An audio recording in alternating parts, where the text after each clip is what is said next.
শ্ৰীভূমি জিলাৰ বদৰপুৰত ট্ৰাক চালকৰ ঘৰৰ সন্মুখৰ পৰা এখন টাটা ট্ৰাক চুৰি হোৱাৰ ঘটনা সংঘটিত হৈছিল যোৱা 5 দিন আগতে।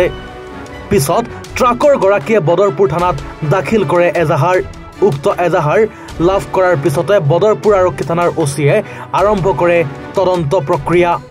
খবৰ অনুসৰি চালকজনে শ্ৰী গৌৰী এলেকাত থকা AS24 AC2468 নম্বৰৰ ট্ৰাক এখন নিজৰ ঘৰৰ সন্মুখত পাৰ্কিং কৰি ঘৰলৈ যায়। পিছদিনা ৰাতিপুৱা চালকজনে ট্ৰাকখন উক্ত স্থানত নাপাই বিচাৰ খোচাৰ কৰে। ঘটনাৰ বিষয়ে ট্ৰাকৰ গৰাকীক জনোৱাৰ পিছত কালি বদৰপুৰ আৰক্ষীয়ে মণিপুৰ সীমান্তৰ জিৰিঘাটৰ পৰা ট্ৰাকখন উদ্ধাৰ কৰে। লগতে চুৰি চক্ৰৰ মূল অভিযুক্ত মকৈভংগা অঞ্চলৰ কামৰুল ইছলাম আৰু শিলচৰ সোণাবাৰী ঘাটৰ আহাদ হুছেইনক গ্ৰেপ্তাৰ কৰে। ধৃত গাড়ী চোৰ দুটাক আৰক্ষীয়ে জেৰা অব্যাহত ৰাখিছে। টাটা ওয়ার্দা গাড়ি ওই মালুয়া পিএইচির কিনারে ড্রাইভারের বাড়িতে থাকে।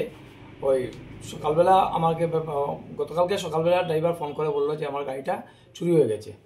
সঙ্গে সঙ্গে আমি সকালবেলা কি গাড়ি আসলো? টাটা ওয়ার্দা, গাড়ির নাম্বার হলো AS24 AC2468।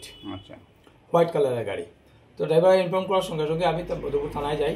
থানায় গিয়ে ওসি মহোদয়ের কাছে আমি একটা FIR দিই। দেওয়ার সঙ্গে সঙ্গে উনি বরাকবলির বিভিন্ন জায়গাতে এটা উনি খোঁজ নিয়েছেন। খোঁজ নেওয়ার পর দেখা যায় জিরিঘাটে গাড়িটা পাওয়া গেছে, জিরিঘাট থানাতে। তোর সঙ্গে উনি ওনার শায়েস্তার স্যারকে দিলেন, আরও সঙ্গে ব্যাটালিয়ান আর টোটাল 4 জন পুলিশ দিলেন। ওদেরকে নিয়ে আমরা জিরিঘাট গেলাম। জিরিঘাট যাওয়ার পর সমস্ত প্রসেসিং করে ওইখান থেকে গাড়িটা নিয়ে আসলাম। সঙ্গে আরও 2 জন ছিনতাইবাজ ওই গাড়ির ছিল। ওদের মধ্যে একজনের নাম জাকির হোসেন, ওর বাড়ি বাঙ্গাতে, আর আরেকজনের বাড়ি হচ্ছে সোনাবাড়ি ঘাট। ওর নামটা ঠিক আমার জানা নেই। আপনারা বদরপুর ওসির সঙ্গে যোগাযোগ করলে আপনারা জানতে পারবেন ওই ওদেরকে নিয়ে আসা হয়েছে রাত্রে 10টার সময় ওই থানাতে। বর্তমানে বদরপুর থানায় আমার গাড়িও আছে এবং ওরাও আছে। ওই গাড়ি ছিনতাইবাজ যারা আছে ওরাও বদরপুর থানাতেই আছে। শ্ৰীভূমিৰ পৰা শুভাংকৰ মালাকাৰৰ ৰিপৰ্ট, এনিবাৰ 24।